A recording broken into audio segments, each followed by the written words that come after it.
for beginners, investing looks very complex. It is loaded with lot of information. There are just far too many options available to the beginner, and so they find it really complex to start. But I would say that it is a bit like starting on a diet plan or starting an exercise regime. I think the more important thing is inertia. People don't get over the inertia to just start. We all know that all long journeys, they start off with the first step. Without the first step, there is no long journey. And for the beginners, I would suggest the same, that start the journey. It's important to start the journey. It requires discipline, it requires persistency, consistency, and that to me is the most important thing. It is not so much about your situation, personal situation. It is not so much about anything else, but it is about starting the journey. It's a wonderful journey, and you must start it to meet your goals.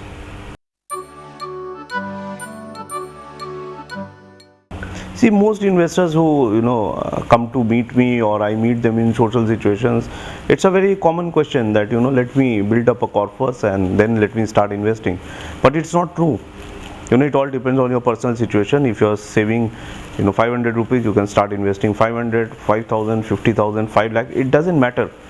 But you must start early, and that is important. And it doesn't matter how much you start investing, because it all depends, again, as I said, on your personal situation. Important thing is that you should spend less, invest more, invest it systematically, invest it with discipline.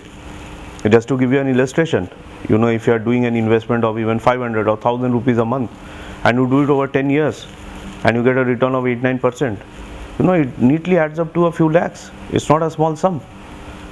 But the important thing is that if you don't start early, if you don't start, you never start, and it doesn't matter.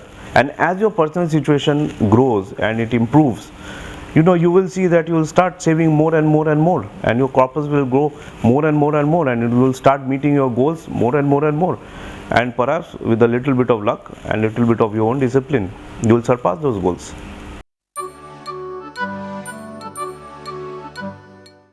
I would say there are three things. First, of course, is time. Second one is discipline, and third is patience. When we come to time, I think it is very important that you must have enough time to give to yourself to be able to invest properly and meet your life goals. Let me give you an example of a thing that we are always familiar with, which is giving an exam or writing a test. We all know that if you have an exam to give which is equivalent to a life goal, if you start studying earlier, it is easy on you. You have to spend less time, you can have your own time. But if you start studying 2 days and 3 days in advance, what happens? You have to study 24/7, and yet you don't understand the full thing, and yet you are not very sure whether you are going to get the full thing or not.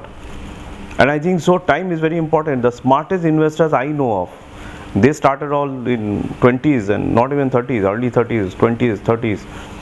And it is important that you give yourself time for ups and downs of the market. I will never tell you that market is a one-way street. It goes through its ups, it goes through its downs. And which is where I will bung in the second issue about patience and discipline.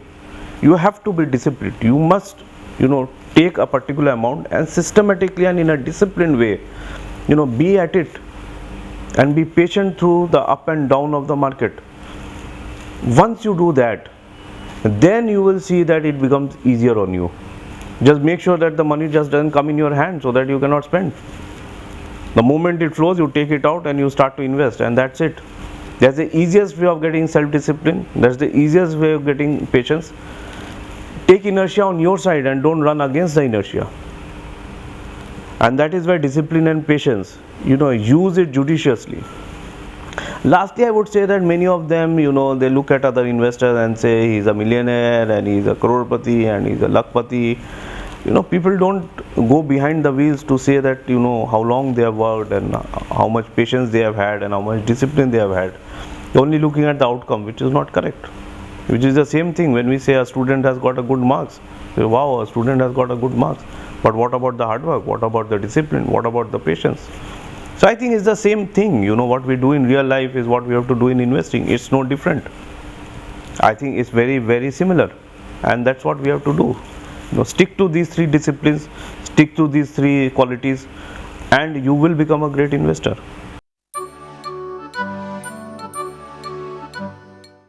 No, I would again reiterate the same. Start early. The earlier you start, better are your chances of meeting the goals. Be very patient, be disciplined, and start with whatever amount you have. It doesn't matter whether it is a small amount or whether it is a large amount. It depends on your personal situation. And as the personal situation improves, the amount that you get to invest, the surplus, that will also improve. I would also add that over last few years, investing has become very easy. It's just a click away. If you're comfortable with internet, you can just go there. A lot of information is available. And I thank you for going through and looking through this video. And I would urge you one thing: after you see this video, start right away. Once you close this, I think you should log in and start your remarkable journey of investing. If you're not very comfortable with online, call your relationship manager, call an agent, call an advisor, but start right away. The best time was yesterday, and the second best time, guess what it is? It is now. Start now. Start your remarkable journey. My best wishes for you.